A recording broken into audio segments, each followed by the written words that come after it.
It's about informing people with the facts to know what's happening in Thailand, inside government, business, society, with real players, talking to leaders and decision makers, seeking the answer with perspective. Issues that affects Thailand's future. This is Thailand. This is the Insider Thailand.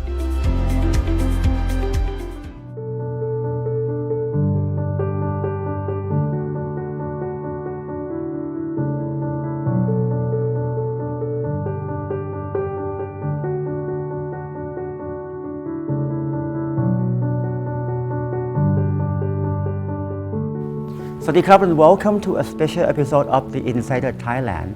In a previous episode, we brought to you a first-hand account of the Tham Luang cave rescue and the human story behind people involved with this successful mission.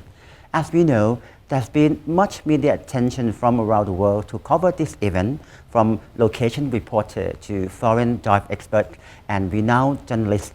It was a story that brought the world together. Therefore, in the light of this global media event, the Insider Thailand this week will turn the cameras around to take a different angle and talk to one leading media personality about his unique experience in covering the rescue of the Mupa Academy football team. Tonight, we are with Mr. James Longman, part of the team from ABC News from the United States, who covered the story persistently from the very first day and recently has been given a chance to interview the boys and their football coach in Chiang Rai.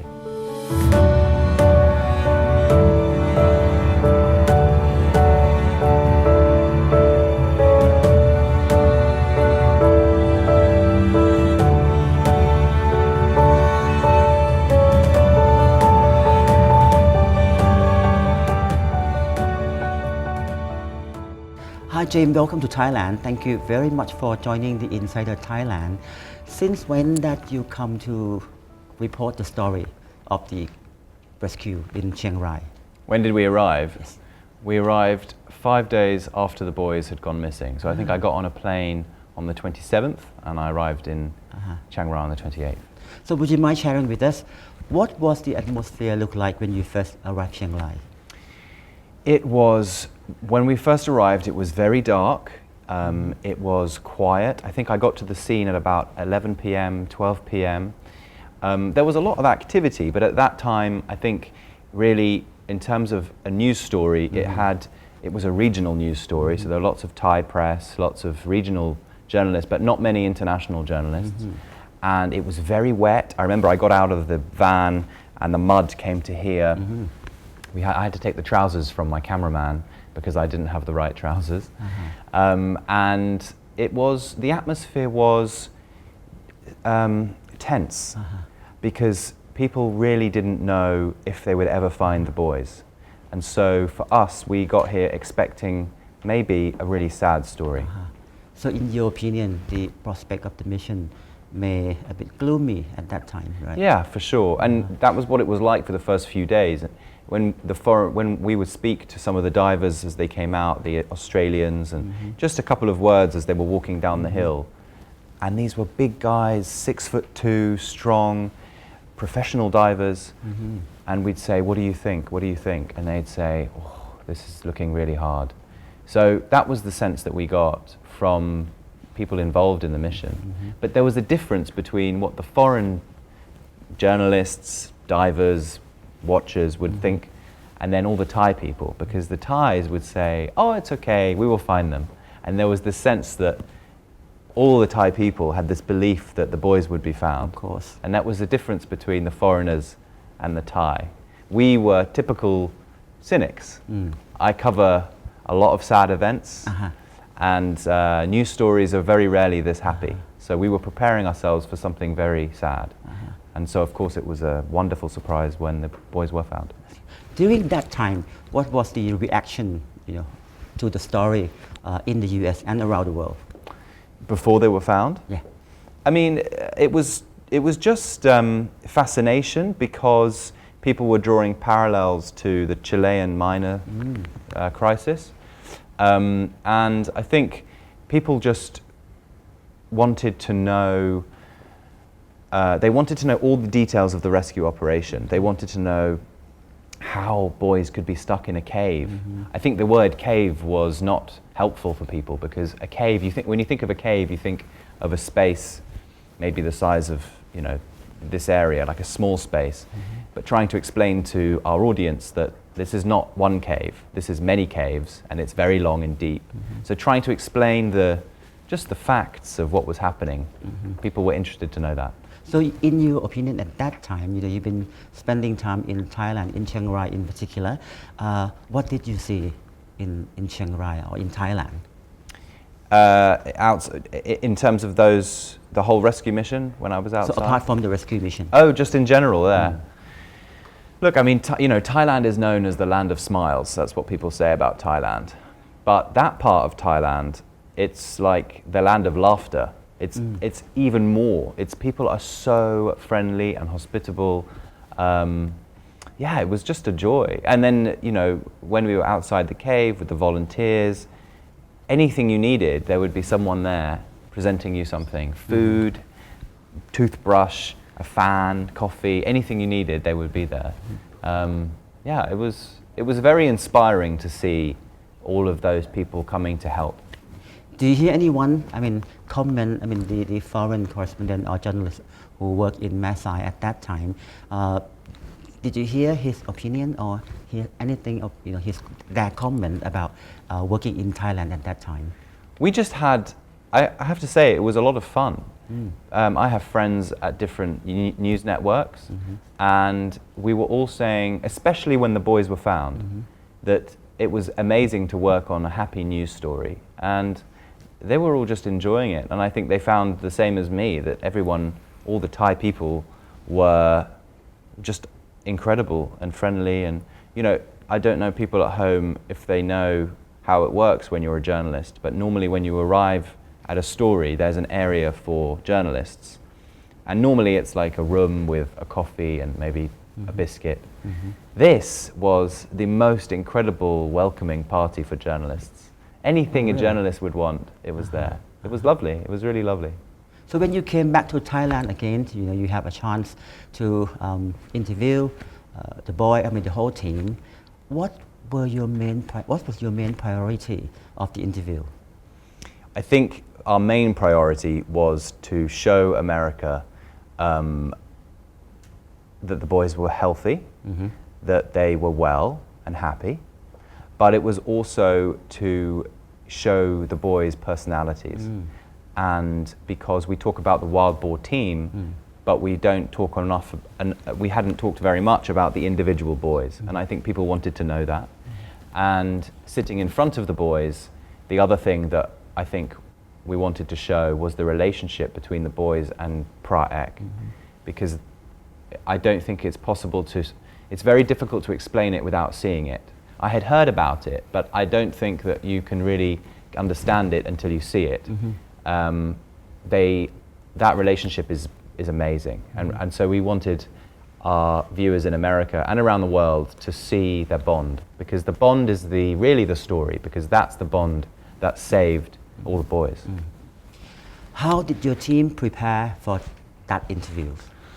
Well, there's a lot of preparation.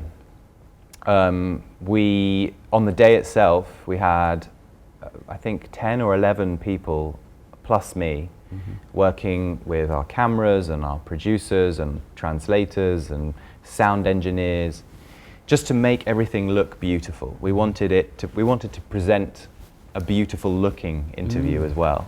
So it was a lot of work. I think the crew must have arrived at about 10 o'clock in the morning, and the interview, we didn't do it until 6 p.m. So they had a lot of time to make everything look beautiful.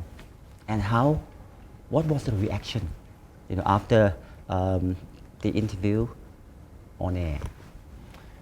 I mean, it's been wonderful. The first thing people text me to say is how healthy the boys are, because you have to remember, in Thailand, in the news, in the newspapers, you see the boys all the time. Yes.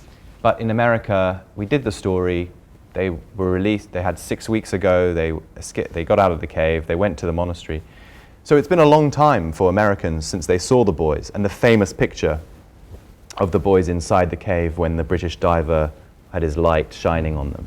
They looked very, very thin. So the first reaction that Americans had was, wow, these boys look amazing. And then it was just, they were just happy to hear their stories. They were happy to see Adun speak brilliant English. And they were happy to see the individuals smiling and laughing. Yeah, it was a really lovely reaction from people. They were very happy to see a good story ending. What about you? What were some of the, what should I say, the most memorable experience? In doing the interview, the Yes. most memorable experiences, Yes. I think the first one was definitely just seeing them walk in that other room, and then Pra Ek, when he was standing with the boys and they were all around him and he was chanting with them. That was amazing, because that was the first time I saw them all together with the coach and the bonding.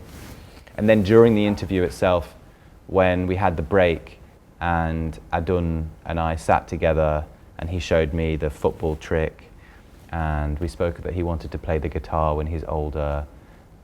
These were lovely, because you saw them happy and normal, and yeah, they were my best moments, I think. I'm wondering, how can these boys inspire the world or the other children? Well, I think everybody, the reason why the world loves this story is because we have all we've all been children, Yep. and many people watching have children. So it's very easy to put yourself in the mind of a child and say, and put yourself in such a frightening situation. So everyone can empathize, because everyone's been a child. And I think to see these 12 boys just take it in their stride, that was inspiring. These boys are very, very special, but they're also very normal. And to be both of those things, I think that's the inspiration. And the other inspiring thing is the bond of the coach and the boys. I don't think people realize, just imagine you have 12 boys, one is as young as 11 years old, you have very little room, every night you have to sleep, you don't have an alarm, you don't have any electronics to make sure that you're awake, to make sure that the boys, what if the boys rolled off into the water in the night? All of these dangers. And so the inspiration of Coach Ek, keeping his calm, I think that's really inspiring. And what about the international cooperation in helping to rescue the children? Yeah, I think particularly at the moment, there's a lot of news about, danger and countries not getting on, and the fracturing of society, and to have a story about international cooperation. I said in one of my reports, it was about the power of collective action. So that's a brilliant lesson for the world, how everyone can come together and put their differences to one side and just focus on helping, on one project to help some kids. I think that's a wonderful thing. Have you, know something about the government coordination? When in many circumstances, government seem to wait until it's become a bit too late. But this time, it's quite. Cooperation. Thailand is open up for supporting from foreigner. I think in a very timely fashion. That's why we can help people. What do you think about this? Yeah, we were all surprised how quickly Thailand asked for help, and how quickly help came. Thailand was not afraid to ask the world, and the world reacted. And that was great. Sometimes, countries can be very proud and say, no, we will sort the situation on our own. But Thailand wasn't afraid to ask, and it went well. I think because we realize that this is perhaps very difficult and beyond our capacity. So therefore, the children well-being and safety is the most important. Then we reach out to the international friends. And what is the takeaway point? In your opinion, the takeaway point from this situation? The takeaway point from the whole situation. Well, I think we've covered it, but it's basically the idea that if you remain calm and you have a bond like they have, then you can overcome anything. And that if we all work together on something, then you can really do anything. This was really, the story of this cave was making the impossible possible. And we went from, there's no way these children are ever going to be found, to we might find them, but some of them might have died, to they all came out, but they may have bad illnesses, to they're out and they're perfectly happy and normal. I mean, it's the perfect possible scenario. And so I think the lesson is just don't give up hope, because anything is possible. That's good. Don't give up. And of course, you know Thailand before. You've been to Thailand before, right? Tell us about your experience in Thailand. Before? Yes. So I came when I was 19 for the first time, and I was in Bangkok. Meaning some time ago. It's some time ago when I was 19, yeah. How long ago was that? That was 10, 11, 12 years ago. Was that long? That long, yes. Oh, I'm very wow. old. And yeah, so I came when I was a student, and I just wanted to, Thailand is a famous country. It's one of these countries that everyone knows, right? Whether it's Thai food or Thai massage or Thai islands, everyone has heard of something about Thailand. So I wanted to come and explore, and so I went down to Koh Phangan, Koh Samui, Koh Phi Phi. I don't speak Thai, so I have not said those words properly, but yeah, I loved it. It was brilliant. And just, I was here last year, or maybe 2 years ago, and I went to Koh Tao. And yeah, it's just a beautiful, the islands in Thailand are stunning. Yeah. Coming as a tourist, you enjoy your time yourself, compared to coming to Thailand as a journalist, as a foreign correspondent. What different? Anything different? Yeah, I think you have to be very careful and sensitive to people's cultures when you go anywhere as a tourist, but you have to be even more careful and sensitive when you're a journalist trying to tell the world about a story like this. And so, just for example, in the temple, interviewing the boys, we had to be very careful about respecting the building, respecting images of Buddha and the royal family and things like this. So I think I hadn't really thought about that as deeply as maybe I could have done, and so I think that's probably the bigger difference. Yeah. Yeah. Well, when will you come back to Thailand again? As soon as possible, but hopefully just for vacation, not for a big story. What is the memorable experience during this trip, apart from the interviewing? It was the night that we were interviewing some of the divers. I was talking to one of the foreign divers, and during the interview I was sitting like this with him, and it was in their courtyard outside their building, and we suddenly heard everyone talking, and there was a lot of talking happening. And we looked over, and all the other divers were looking at a phone, and so we were like, what's going on? And they said, we think the boys have been found. And we said, no. It was if you remember, it was much earlier than we thought they were going to find them. And so we were like, really, really? And so the atmosphere changed, and we were like, suddenly we have to get to the cave. So we got in our car. The divers didn't have their car with them, so they got into our car, and we all drove together to the cave. And we got there, and everyone was there, cameras, rescuers, volunteers, and then they made the announcement, we have found the boys. And that was amazing. That was probably the most memorable moment. Until now, do you know that you become, what should I say, a very, very familiar face in Thailand? Many Thai people know you, and many of them love you. Why this kind of feeling happen? You have to ask them. I mean, I think it's because whenever I do any of my work, I try to show as much care and passion as possible. That's why. Because there's a difference between, as a journalist, you always have to be fair and impartial, and you have to show the facts. But that doesn't mean you can't care about a story. And if you show you care, then I think it makes the story more interesting, and people react better. So I think maybe that's why. Yeah. And plus, I think because ABC was here for such a long time, and I think you told me we did like 54 stories. 54. Yeah.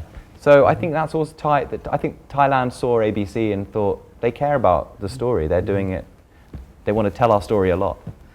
Tell me more about when you first came to Thailand as a tourist some time ago when you were 19. It was very recently. It was only last year.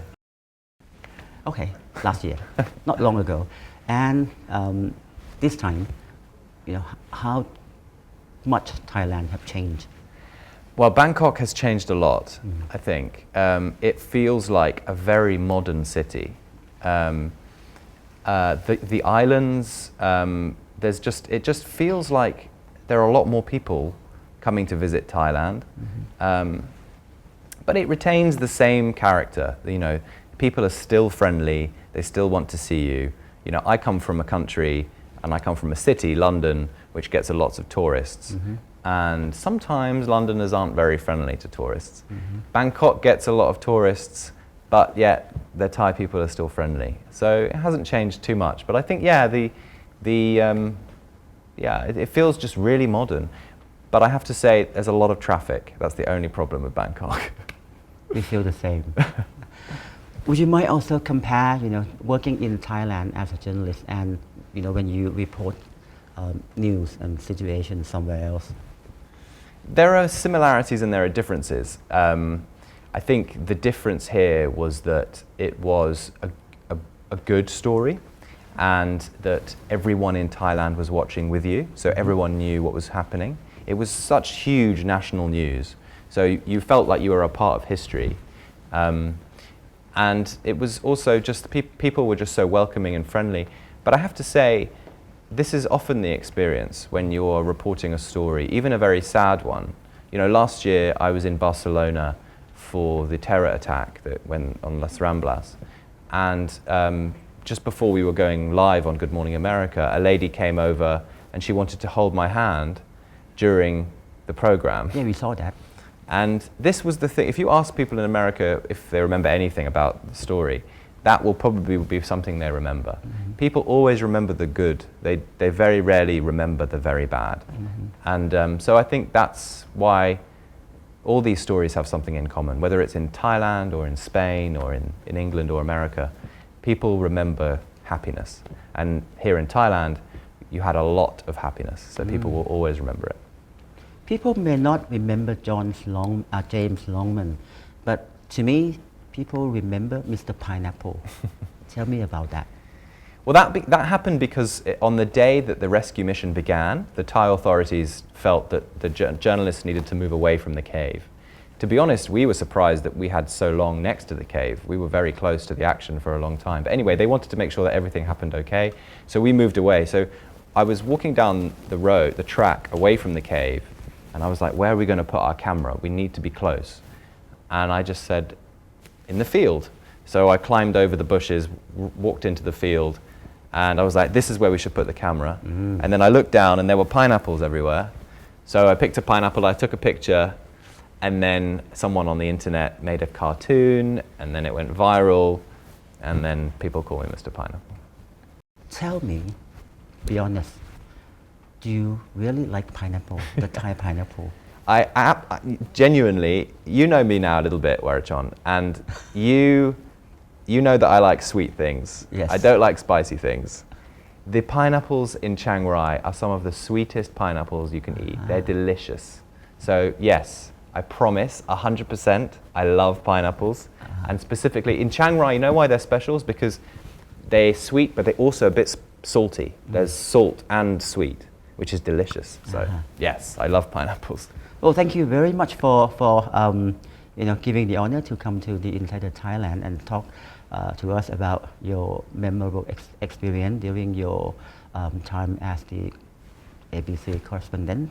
and I hope that you'll be coming back to Thailand and cover and report a good story about Thailand in the very near future. Thank you very much. Thank you. For about a month in 2018, the Tham Luang Cave Rescue connected Thailand to the world in hopes, selfless determination, and inspirational endeavors cooperation through daunting odds. As our show this week has shown, it will be remembered as one of good news story of this year and will have a lasting impact on the survivors and all who were involved in the mission. This is a story that will always be remembered for the sacrifices made, the miraculous turn of events, and how a small village in northern Thailand witnessed a defining moment of global friendship, love, kindness, and faith in our common humanity. Thank you very much for watching The Insider. See you again next week. สวัสดีครับ